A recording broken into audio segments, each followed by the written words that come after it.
My soul is always Bangalore. I am a city girl. So I always wanted to do research because corporate life was not my thing.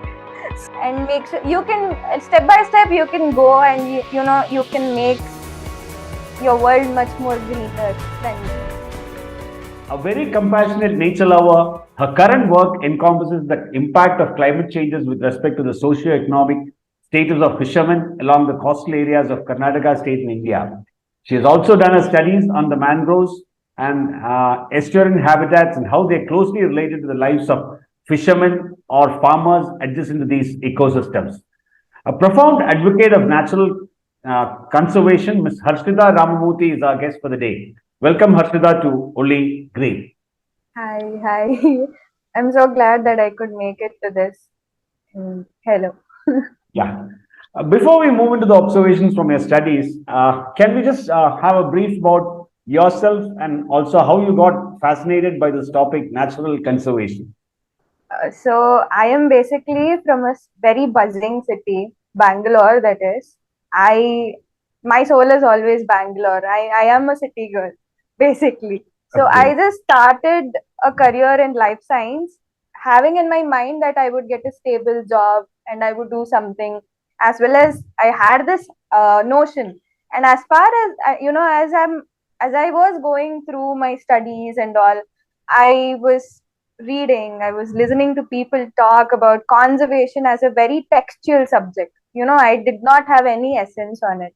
Later on, my dad was in Goa working as a pharmaceutical manager in like my entire life. My all my summer days would be in Goa. So I would go in a city. I used to study all things very textual. In Bangalore, the most I could get out of Bangalore was Bannerghatta National Reserve. So I used to go there, and then for summer holiday, it was Goa. It was like a paradise in India. So me and my dad used to take beach treks and shore walks, and I used to enjoy the time with my dad a lot. So on and on as I go, I started to feel this kind of connection with the ocean, which is very cheesy to say, but that was actually true. I started to think, why don't I just take this as a career? And I had a lot of plans in my head. I sometimes I like some time, like when I was studying, I wanted to be a veterinarian. Okay. So I wanted to pursue veterinary medicine as my profession, but no, I couldn't do that. Then, as I gone through that, it suddenly struck me pursuing biology, mainly marine biology and oceanic science as my research. So I always wanted to do research because corporate life was not my thing. So Okay. then I studied more and more, and I came into this field. Okay. Now, when Yeah, we talk about the year that we just leaving behind, yeah. 2022, that was a year where we had the COP on the climate change and also on the biodiversity. How grave or how optimistic can we be about the current situation based on your studies? Also, your a brief on the topic natural conservation. So I would definitely declare 2022 as a year of conservation because there was good activism. There was, people all around the globe came across to one place in order to put forward their ideas. And the amount of diversity we got. I mean, we come from different arenas of globe. We have a different climatic factor, also, the anthropological factor. We have such diversity. So I think 2022 being this, like it was like tying up all the people in one string. So I just love how people came across the world protesting, also, thinking about the possibilities of taking this, which is climate issue, into a very good platform. So I really think this is a very good year for me personally as a researcher. And only one thing which struck to me and which resonated with me was absolutely including indigenous people, in policy making, because my studies include not only biodiversity study, but also indigenous people who rely upon that ecosystem in order for their own livelihood. I think for me, as a common individual who's residing in the country, uh, I found that was really that was the one point which I found really optimistic about the summit, or what was happening, like the things which happened around this year. So one anecdote, if I had to say, how indigenous people are really important, in policy making, is that there was this woman who used to, she's a normal woman. She has a kid, and her husband is a fisherman, full stretched fisherman. He goes to the sea for 4 days and come back with the fish. And obviously, there are certain policies that he has to take only a bit of the, whatever he's fished or hauled from that particular trip. They live in, parts. They take a bit of that, they take a bit of this, and they also go to the inland waters or the brackish waters in order to catch more fish and survive for their own livelihood. So they catch fish and they eat it. It's literally like, you know they have that kind of uh, you know daily, day to day routine in their life. So this woman, with her husband, because since he was alone, they had to make it. She went with that man at 1 a.m. in the morning to fish. And there was, the tides were rough. Until 4 a.m. they had to stop, and they came back with whatever they got. And she couldn't sleep. She had to tend to her kid. She had to make breakfast for the next morning. So I mean, their representation as a whole, I mean, women do a lot in the fisheries industries, and they're not recognized. These are all small things, but they do have a part in that whole kind of, the kind of intricate motion they have altogether. Even they contribute a lot to the economy of fisheries. So I think representation of them is something which I look forward to, and it was put in certain summits. And government is also doing a lot of, they are actually providing a lot of uh, provisions to them in order for them to, come across and be happy in their own ecosystem. They're given, I'm really happy with that. So Okay. I think this was a good thing which happened in 2022. You mean to say that the year 2022 was good in terms of the Yeah. nature being taken care of better than the early years?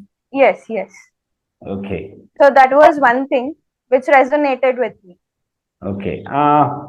Can you give us some insight into your study on the impact of climate change on the lives and livelihoods of people along the coastal belt? I mean, you were talking about the sea Yeah. being rough and they having a problem. Like that, Yeah. there'll be a lot of impacts based on the climate changes. So as a whole, we can talk about, there are two narratives which I can give you. One is the economic narrative, and one is the ethical narrative. Economic narrative being, it definitely affects their livelihood as a whole. So they solely depend on the water sources which are around them, and they go to the sea. If we don't take care of the water sources behind the, in the brackish waters, obviously in the whole wide sea you won't get that. That we will come, I mean, I'll talk about it later. But the thing is that it directly affects their livelihood, and they cannot take forward, like whatever they're earning is actually less. What if there is a sudden change in the environment and they're not earning anymore, and it's very hard for them to, go by day tending for themselves, and they have a larger family. So that is economic point of view. One more is ethical point of view, is that they will be born and brought up in the place, in the coastal livelihood.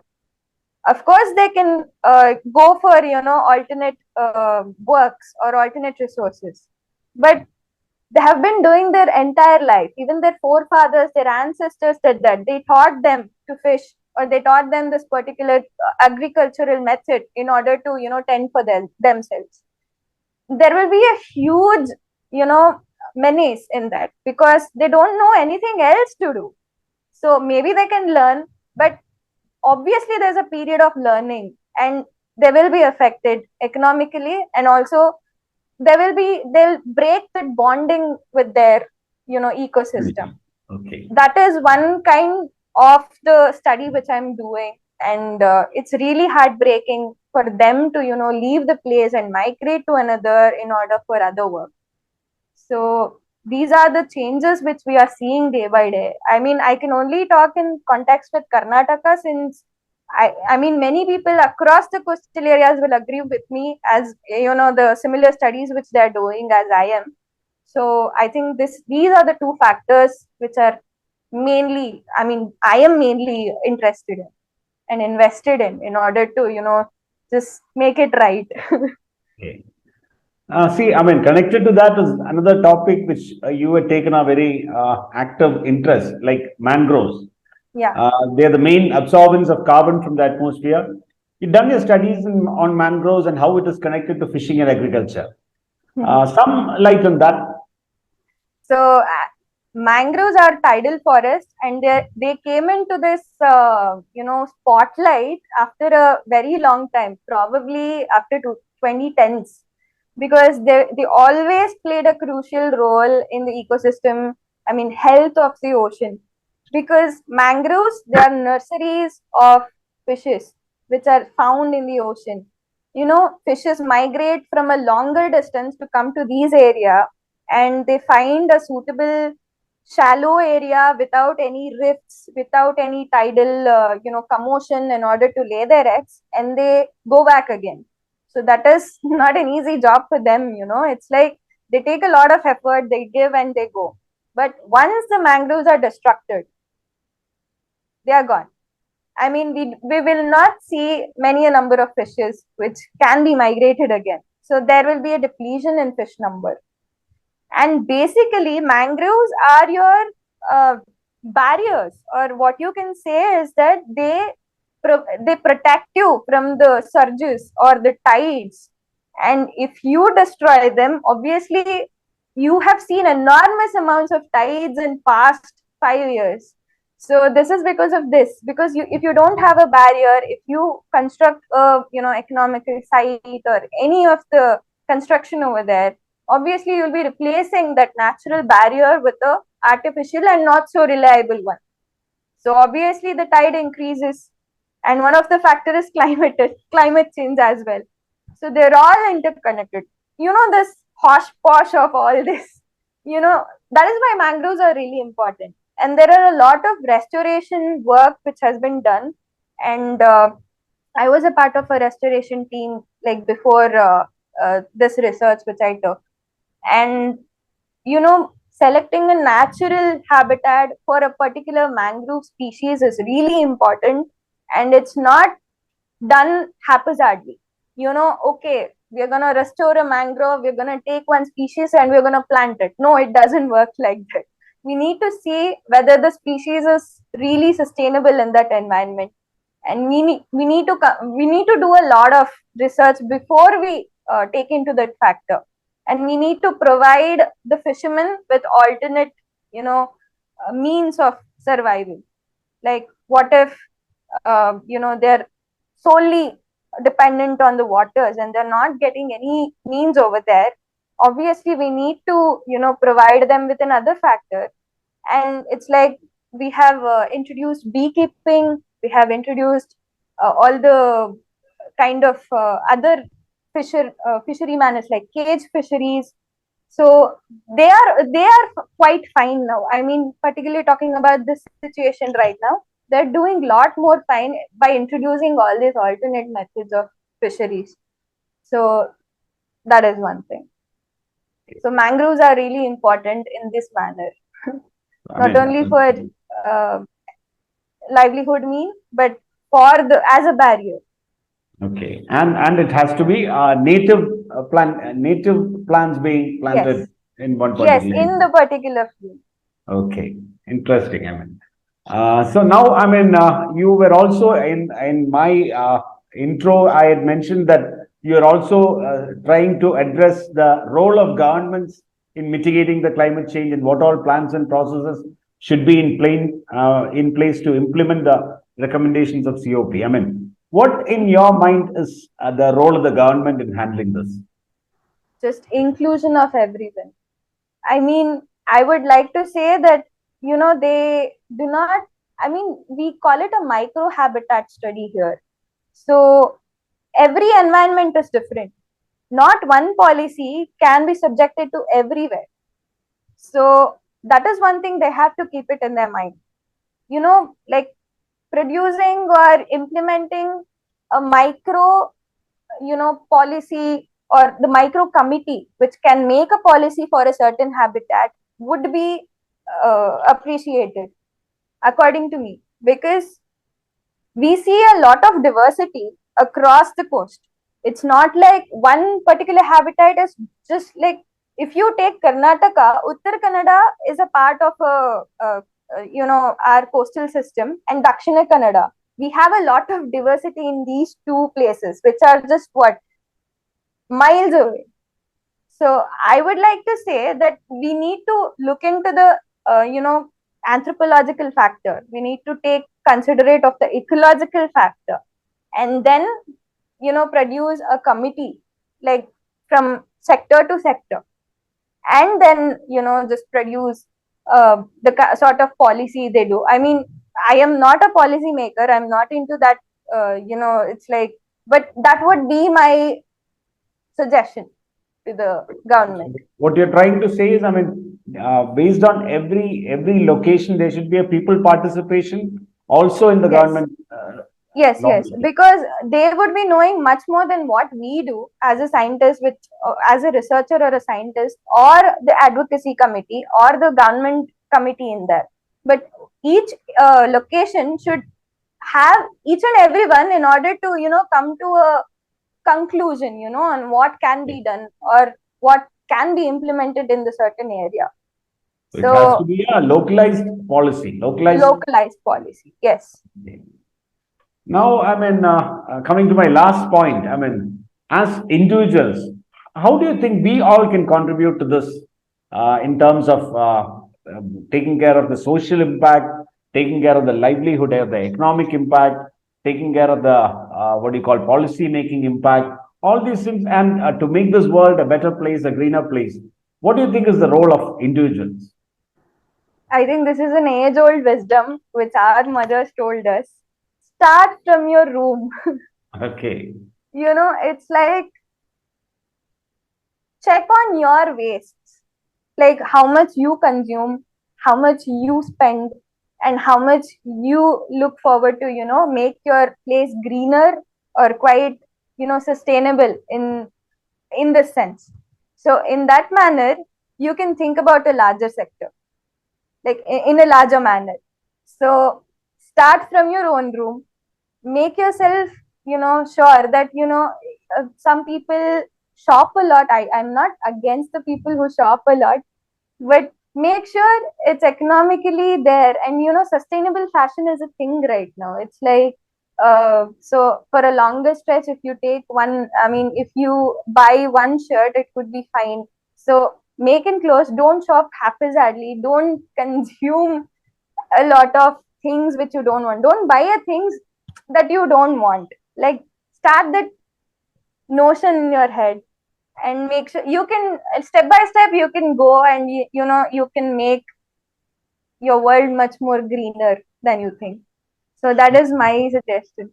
Very interesting thoughts in terms of being mindful about your nature, the nature around you, being mindful about your consumption, practice Yeah, minimalism as much as possible.